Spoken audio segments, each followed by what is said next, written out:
Have you ever felt completely and utterly drained? Like you've given everything you have, and there's just nothing left? You're not alone. One of God's most powerful prophets, Elijah, hit a wall so hard he just wanted to quit. It all started on a mountain. Elijah had just experienced this massive victory. He had stood up for God, and God had shown up in a big way, with fire from heaven. You would think he'd be on top of the world, right? But then, the Queen Jezebel, who was not a fan of Elijah, sent him a message. Basically, she said, "I'm coming for you, and by this time tomorrow, you're going to be history." After everything he'd been through, this one threat was the final straw.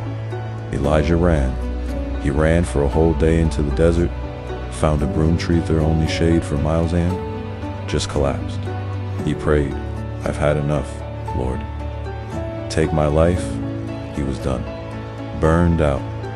He fell asleep right there. But God didn't scold him. He didn't say, "Get up, you're a prophet." Instead, an angel woke him up gently. There was a warm flatbread baked on hot coals and a jar of water. The angel just said, "Get up and eat." So Elijah ate and drank and went back to sleep. The angel came a second time, saying, "Get up and eat, for the journey is too much for you." God knew. He knew Elijah was exhausted, not just physically, but emotionally and spiritually. That food wasn't just for his body. It was a sign of God's personal care. It was God saying, "I see you. I know you're hurting. Let me take care of you."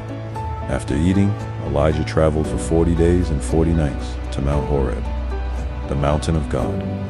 He went into a cave, still feeling defeated. God came to him and asked, "What are you doing here, Elijah?" Elijah just poured out his heart. "I've been so zealous for you, God. But the people have rejected you, and I'm the only one left. And now they're trying to kill me too." He felt isolated, abandoned, and like his work meant nothing.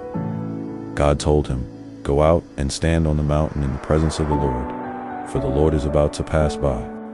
Then came a powerful wind that shattered rocks.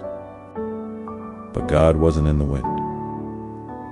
After the wind, there was an earthquake, but God wasn't in the earthquake. After the earthquake came a fire, but God wasn't in the fire. And after the fire came a gentle whisper. When Elijah heard it, he pulled his cloak over his face and went to the mouth of the cave. That whisper was God. In the middle of his burnout, God didn't shout. He whispered. He met Elijah not in the spectacle, but in the stillness. God then gave Elijah a new purpose, a new direction. He showed him that he wasn't alone, that there were 7,000 others who hadn't given up. He gave him a successor, Elisha, to share the load. God's answer to burnout wasn't a lightning bolt of energy.